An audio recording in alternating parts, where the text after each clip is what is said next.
بسم اللہ الرحمن الرحیم۔ پیارے دوستو السلام علیکم۔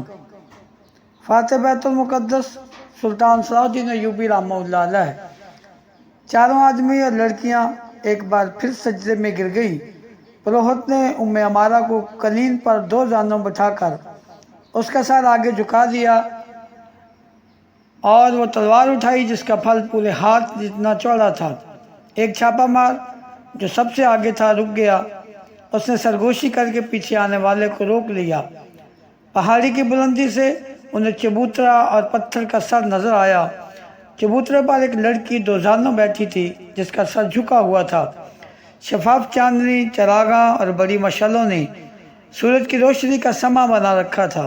لڑکی کے پاس کھڑے آدمی کے ہاتھ میں تلوار تھی۔ دو زانوں بیٹھی ہوئی لڑکی برہنہ تھی۔ اس کے جسم کا رنگ بتا رہا تھا کہ حبشی قبیلے کی لڑکی نہیں۔ چھاپا مار دور تھے اور بلندی پر بھی تھے۔ وہاں سے تیر خطا جانے کا خطرہ تھا، مگر وہ جس پہاڑی پر تھے اس کے آگے ڈھلان نہیں تھی بلکہ سیدھی دیوار تھی جس سے اترنا ناممکن تھا۔ وہ جان گئے کہ لڑکی قربان کی جا رہی ہے اور اسے بچانے کے لیے وقت اتنا تھوڑا ہے کہ وہ اڑ کر نہ نیچے پہنچے تو اسے بچا نہیں پائیں گے۔ انہوں نے چوٹی سے نیچے دیکھا، چاندنی میں ایک جھیل نظر آئی۔ انہیں بتایا گیا تھا کہ وہاں ایک جھیل ہے جس میں مگرمچھ رہتے ہیں۔ دائیں طرف ڈھلان تھی لیکن وہ بھی تقریباً دیوار کی طرح تھی۔ وہاں جھاڑیاں اور درخت تھے۔ انہیں پکڑ پکڑ کر اور ایک دوسرے کے ساتھ تھام تھام کر وہ ڈھلان اترنے لگے۔ ان میں سے ایک آخری جان باز نے اتفاق سے سامنے دیکھا۔ چاندنی میں سامنے کی چوٹی پر اسے ایک حبشی کھڑا نظر آیا۔ اس کے ایک ہاتھ میں ڈھال تھی اور دوسرے ہاتھ میں برچھی جو اس نے تیر کی طرح پھینکنے کے لیے تان رکھی تھی۔ چھاپا ماروں پر چاندنی نہیں پڑ رہی تھی۔ حبشی ابھی شک میں تھا۔ آخری چھاپا مار نے کمان میں تیر ڈالا۔ رات کی خاموشی میں کمان کی آواز سنائی دی۔ تیر حبشی کی شہرگ میں لگا اور وہ لڑکھڑاتا ہوا نیچے آ گرا۔ چھاپا مار ڈھلان اترتے گئے۔ گرنے کا خطرہ ہر قدم پر تھا۔ پروہت نے تلوار کی دھار ام عمارہ کی گردن پر رکھی اور اوپر اٹھائی۔ لڑکیوں اور مردوں نے سجدے سے اٹھ کر دونوں زانوں بیٹھے ہوئے پرسوز اور دھیمی آواز میں کوئی گانا شروع کر دیا۔ یہ ایک گونج تھی جو اس دنیا کی نہیں لگتی تھی۔ پہاڑوں میں گہری ہوئی اس تنگ سی وادی میں ایسا طلسم طاری ہوا جا رہا تھا جو باہر کے کسی بھی انسان کو یقین دلا سکتا تھا کہ یہاں انسانوں کی نہیں دیوتاؤں کی سرزمین ہے۔ پروہت تلوار اوپر لے گیا۔ اب تو ایک دو سانسوں کی دیر تھی۔ تلوار نیچے کو آنے ہی لگی تھی کہ ایک تیر پروہت کی بغل میں دھنس گیا۔ اس کا تلوار والا ہاتھ ابھی نیچے نہیں گرا تھا کہ تین تیر بیک وقت اس کے پہلو میں اتر گئے۔ لڑکیوں کی چیخیں سنائی دیں۔ مرد کسی کو آواز دینے لگے۔ تیروں کی ایک اور بار آئی جس نے دو مردوں کو گرا دیا۔ لڑکیاں جدھر منہ آیا دوڑ پڑی۔ ام عمارہ اس شور و غل اور اپنے ارد گرد تڑپتے ہوئے اور خون میں ڈوبے ہوئے جسموں سے بے نیاز سر جھکائے بیٹھی تھی۔ چھاپا مار بہت تیز دوڑتے آئے، چبوترے پر چڑھے اور ام عمارہ کو ایک نے اٹھا لیا۔ وہ ابھی تک نشے میں حالت میں باتیں کر رہی تھی۔ ایک جان باز نے اپنا کرتا اتار کر اسے پہنا دیا۔ اسے لے کر چلے ہی تھے کہ ایک طرف سے 12 حبشی برچھیاں اور ڈھالیں اٹھائے دوڑتے آئے۔ چھاپا مار بکھر گئے۔ ان میں 4 کے پاس تیر کمانیں تھی۔ انہوں نے تیر برسائے۔ باقی چھاپا مار ایک طرف چھپ گئے اور جب حبشی آگے آئے تو عقب سے ان پر حملہ کر دیا۔ ایک تیر انداز نے کمان میں فلیتے والا تیر نکالا، فلیتے کو آگ لگائی اور کمان میں ڈال کر اوپر کو چھوڑ دیا۔ تیر دور اوپر جا کر رکا تو اس کا شعلہ جو رفتار کی وجہ سے دب گیا تھا، رفتار ختم ہوتے ہی بھڑکا اور نیچے آنے لگا۔ میلے کی رونق کبھی ماند نہیں پڑی تھی۔ تماشائیوں میں سے 500 تماشائی میلے سے الگ ہو کر اس پہاڑی خطے کی طرف دیکھ رہے تھے۔ انہیں دور فضا میں ایک شعلہ سا نظر آیا جو بھڑک کر نیچے کو جانے لگا۔ وہ گھوڑوں اور اونٹوں پر سوار تھے۔ ان کے کماندار ساتھ تھے۔ پہلے تو وہ آہستہ آہستہ چلے تاکہ کسی کو شک نہ ہو۔ ذرا دور جا کر انہوں نے گھوڑے دوڑا دیے۔ تماشائی میلے میں شراب، جوے اور ناچنے گانے والی لڑکیوں اور عصمت فروش عورتوں میں اتنے مگن تھے کہ کسی کو کان خبر نہ ہوئی کہ ان کے دیوتاؤں پر کیا قیامت ٹوٹ پڑی ہے۔ چھاپا مار نے اس خطرے کی وجہ سے آتشی تیر چلا دیا تھا کہ حبشیوں کی تعداد زیادہ ہوگی، مگر فوج وہاں پہنچی تو وہاں 12-13 لاشیں حبشیوں کی اور 2 لاشیں چھاپا مار شہیدوں کی پڑی تھی۔ وہ برچھیوں سے شہید ہوئے تھے۔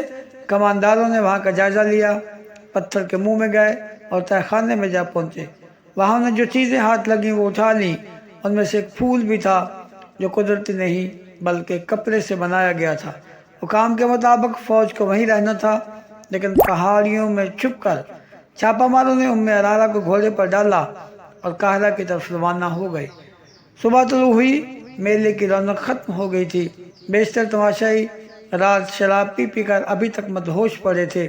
دکاندار جانے کے لیے مال اسباب باندھ رہے تھے، لڑکیوں کے بیپاری بھی جا رہے تھے۔ صحرا میں روانہ ہونے والوں کی قطاریں لگی ہوئی تھی۔ میلے کے قریب جو گاؤں تھا، وہاں کے لوگ بےتابی سے اس لڑکی کے بالوں کا انتظار کر رہے تھے جسے رات قربان کیا گیا تھا۔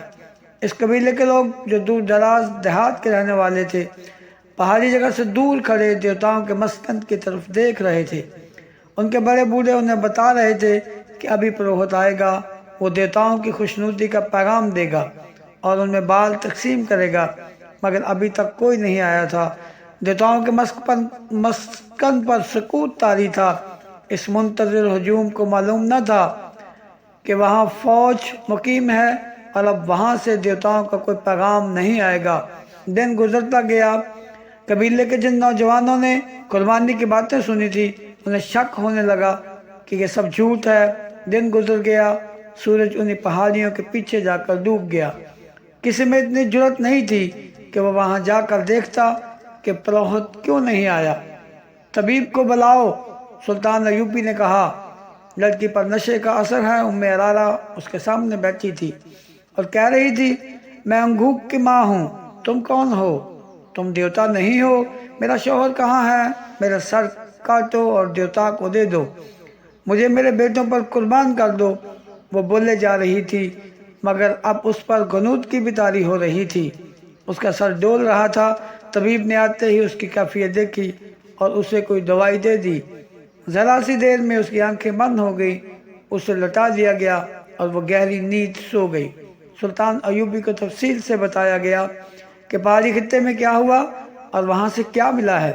اس نے اپنے نائب سالار الناصر اور بہاؤالدین شداد کو حکم دیا کہ 500 سوار لے جائیں، ضروری سامان لے جائیں اور بت کو مسمار کر دیں، مگر اس جگہ کو فوج کے گھیرے میں رکھیں۔ حملے کی صورت میں وہ مقابلہ کریں۔ اگر وہ لوگ دب جائیں تو لڑ نہ سکیں تو انہیں وہ اپنی جگہ دکھا کر پیار اور محبت سے سمجھائیں کہ یہ محض ایک فریب تھا۔ شداد نے اپنی تحریر میں جو عربی زبان میں لکھی گئی تھی، اس واقعہ کو یوں بیان کیا ہے کہ وہ 500 سواروں کے ساتھ وہاں پہنچا۔ رہنمائی اس فوج کے کماندار نے کی جو پہلے ہی وہاں موجود تھا۔ سینکڑوں سودانی حبشی دور دور کھڑے تھے، ان میں سے بعض گھوڑوں اور اونٹوں پر سوار تھے۔ ان کے پاس برچیاں، تلواریں اور کمانیں تھیں۔ ہم نے اپنے تمام تر سواروں کو اس پہاڑی جگہ کے ارد گرد اس طرح کھڑا کر دیا کہ ان کے منہ باہر کی طرف اور ان کی کمانوں میں تیر تھے، اور جن کے پاس کمانیں نہیں تھیں ان کے ہاتھوں میں برچیاں تھیں۔ خطرہ خون ریز لڑائی کا تھا۔ میں الناصر کے ساتھ اندر گیا۔ بت کو دیکھ کر میں نے کہا کہ فرعونوں کی یادگار ہے۔ حبشیوں کی لاشیں پڑی تھیں۔ ہر جگہ گھوم پھر کر دیکھا۔ 2 پہاڑیوں کے درمیان ایک کھنڈر تھا جو فرعونوں کے وقتوں کی خوشنما عمارت تھی۔ دیواروں پر اس زمانے کی تحریریں تھیں، الفاظ لکیروں والی تصویروں کے مانند تھے۔ کوئی شبہ نہ رہا کہ یہ فرعونوں کی جگہ تھی۔ دیوار جیسی ایک پہاڑی کے دامن میں جھیل تھی جس کے اندر اور باہر 2 قدم لمبے مگرمچھ تھے۔ جھیل کا پانی پہاڑی کے دامن کو کاٹ کر پہاڑی کے نیچے چلا گیا تھا۔ پانی کے اوپر پہاڑی کی چھت تھی۔ جگہ خوفناک تھی۔ ہمیں دیکھ کر بہت سارے مگرمچھ کنارے پر آ گئے اور ہمیں دیکھنے لگے۔ میں نے سپاہیوں سے کہا، حبشیوں کی لاشیں جھیل میں پھینک دو، یہ بھوکے ہیں۔ وہ لاشیں گھسیٹ کر لائے اور جھیل میں پھینک دی۔ مگرمچھوں کی تعداد کا اندازہ نہیں، پوری فوج تھی۔ لاشوں کے سر باہر رہے اور یہ سر پانی میں دوڑتے پہاڑی کے اندر چلے گئے۔ پھر پروہت کی لاش آئی۔ اس نے دوسرے انسانوں کو مگرمچھوں کے آگے پھینکا تھا۔ ہم نے اسے بھی جھیل میں پھینک دیا۔ وہ سپاہی 4 سوڈانی لڑکیوں کو لائے، وہ کہیں چھپی ہوئی اور عریان تھی، کمر کے ساتھ ایک پتا آگے اور پیچھے باندھا ہوا تھا۔ میں نے اور الناصر نے منہ پھیر لیا، سپاہیوں سے کہا کہ انہیں مستور کرو۔ جب ان کے جسم پر کپڑوں سے چھپ گئے تو دیکھا کہ وہ بہت خوبصورت تھی، روتی تھی، ڈرتی تھی۔ ہمارے ترجمان کو انہوں نے وہاں کا حال اپنی زبان میں بیان کیا جو بہت شرمناک تھا۔ مسلمان کو عورت ذات کا یہ حال برداشت نہیں کرنا چاہیے، عورت اپنی ہو، کسی اور کی ہو، کافر کی ہو، اسلام اسے بیٹی کہتا ہے۔ ان 4 لڑکیوں کا بیان ظاہر کرتا تھا کہ وہ فرعونوں کو خدا مانتی ہیں، ان کا قبیلہ انسان کو خدا مانتا ہے۔ یہ جگہ خوشنما تھی، سارے صحرا میں سرسبز تھی، اندر پانی کا چشمہ تھا جس نے جھیل بنائی، درخت تھے جنہوں نے سایہ دیا۔ کسی فرعون کو یہ مقام پسند آیا تو اسے تفریح کا مقام بنایا، اپنی خدائی کے ثبوت میں یہ بت بنایا، اس میں تہخانہ رکھا اور یہاں عیش کی۔ آسمان نے کوئی اور رنگ دکھایا، سورج ادھر سے ادھر ہو گیا، فرعونوں کے ستارے ٹوٹ گئے اور مصر میں دوسرے باطل مذہب آئے۔ آخر میں فتح حق کی ہوئی اور مصر نے کلمہ لا الہ الا اللہ سنا اور خدا کے حضور سرخرو ہوا، لیکن کسی نے نہ جانا کہ باطل ان پہاڑیوں میں زندہ رہا۔ الحمدللہ ہم نے اللہ سبحانہ و تعالیٰ سے رہنمائی لی، بالکل باطل کا یہ نقش بھی اکھاڑا اور اس راہگزار کو پاک کیا۔ اس جگہ کو سواروں کے گھیرے میں لے کر فوج نے پتھر کے ہیبت ناک بت کو مسمار کر دیا، چبوترا بھی گرا دیا، تہخانے ملبے سے بھر دیا۔ بعض سینکڑوں حبشی حیران اور خوف زدہ کھڑے تھے کہ یہ کیا ماجرا ہے۔ ان سب کو بلا کر اندر لے جایا گیا اور یہاں کچھ بھی نہیں تھا۔ 4 لڑکیاں ان کے حوالے کی گئی، چاروں کے باپ اور بھائی وہاں موجود تھے۔ انہوں نے اپنی اپنی لڑکیاں لے لیں۔ انہیں بتایا گیا کہ یہاں ایک بدکار آدمی رہتا تھا، وہ مگرمچھوں کو کھلا دیا گیا ہے۔ ان سینکڑوں حبشیوں کو اکٹھا بٹھا کر ان کی زبان میں وعظ دیا گیا، وہ سب خاموش رہے۔ انہیں اسلام کی دعوت دی گئی، وہ پھر بھی خاموش رہے۔ کبھی کبھی شک ہوتا تھا جیسے ان کی آنکھوں میں خون اتر آیا ہے۔ انہیں یہ الفاظ دھمکی کے لہجے میں کہے گئے، اگر تم سچے خدا کو دیکھنا چاہتے ہو تو ہم تمہیں دکھائیں گے۔ اگر تم اسی جگہ کو جہاں تم بیٹھے ہو اپنے جھوٹے خداؤں کا گھر کہتے رہو گے تو ہم یہاں ان پہاڑیوں میں کو بھی ریزہ ریزہ کر کے ریت کے ساتھ ملا دیں گے، پھر تم دیکھو گے کہ کون سا خدا سچا ہے۔ ادھر قاہرہ میں عرالہ ہوش میں آ چکی تھی، وہ اپنی داستان سنا چکی تھی جو اوپر بیان کی گئی ہے۔ کبھی وہ کہتی تھی کہ اس نے کوئی خواب دیکھا ہے، اسے ساری باتیں یاد آ گئی تھیں۔ اس نے بتایا کہ پروہت اسے دن رات بے آبرو کرتا تھا اور پھول کئی بار اس کے ناک سے ساتھ لگاتا تھا۔ عرالہ کو بتایا گیا کہ اس کی گردن کٹنے والی تھی، اگر چھاپہ مار وقت پر نہ پہنچتے تو اس کا سر غار میں اور جسم مگرمچھوں کے پیٹ میں ہوتا۔ نازک سی یہ حسین لڑکی خوف سے کانپنے لگی، اس کے آنسو نکل آئے۔ اس نے سلطان ایوبی کے ہاتھ چوم لیے اور کہا، اللہ نے مجھے گناہوں کی سزا دی ہے، میں اپنے گناہوں کا اعتراف کرنا چاہتی ہوں، اللہ کے لیے مجھے پناہ میں لے لیں۔ اس کی ذہنی کیفیت بہت بری تھی۔ اس نے شام کے ایک دولت مند تاجر کا نام لے کر کہا کہ وہ اس کی بیٹی ہے۔ یہ مسلمان تاجر تھا، اس کا دوستانہ شام کے امیروں کے ساتھ تھا۔ اس وقت کے امیر ایک ایک شہر یا تھوڑے تھوڑے رقبے کے خطوں کے حکمران ہوا کرتے تھے جو مرکزی امارات کے ماتحت تھے۔ مرکزی امارات مرکزی وزارت اور خلافت کے ماتحت ہوتی تھی۔ یہ امراء 10ویں صدی کے بعد پوری طرح یاشیوں میں ڈوب گئے تھے، بڑے بڑے تاجروں سے دوستی رکھتے تھے، ان کے ساتھ کاروبار بھی کرتے اور رشوت بھی لیتے تھے۔ ان کے حرموں میں لڑکیوں کی افراد رہتی اور شراب بھی چلتی تھی۔ عمارہ ایسے ہی ایک دولت مند تاجر کی بیٹی تھی جو اپنے باپ کے ساتھ 12-13 سال کی عمر میں امراء کی رقص و سرود کی محفلوں میں جانے لگی تھی۔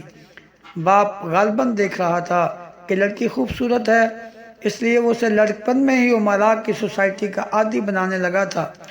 عرالہ نے بتایا کہ وہ 14 سال کی تھی تو امراء نے اس میں دلچسپی لینی شروع کر دی تھی۔ دونوں نے اسے بڑے قیمتی تحفے بھی دیے۔ وہ گناہوں کی اسی دنیا کی ہو کے رہ گئی۔ عمر کے 16ویں سال وہ باپ کو بتائے بغیر ایک امیر کی دربردار داشتہ بن گئی تھی، مگر رہتی اپنے گھر میں تھی۔ وہ دولت میں جنی پلی تھی، شرم و حیا سے آشنا نہیں تھی۔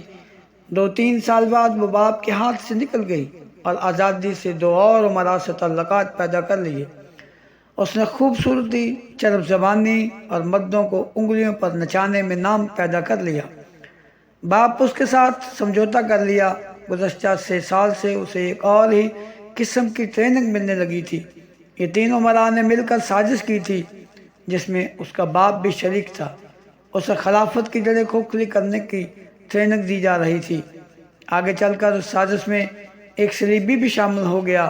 یہ امراء خود مختار حاکم بننے کے خواب دیکھ رہے تھے۔ صلیبیوں کی مدد کے بغیر یہ ممکن نہ تھا۔ عرارہ کو نور الدین زنگی اور خلافت کے درمیان غلط فہمیاں پیدا کرنے کے لیے بھی استعمال کیا گیا تھا۔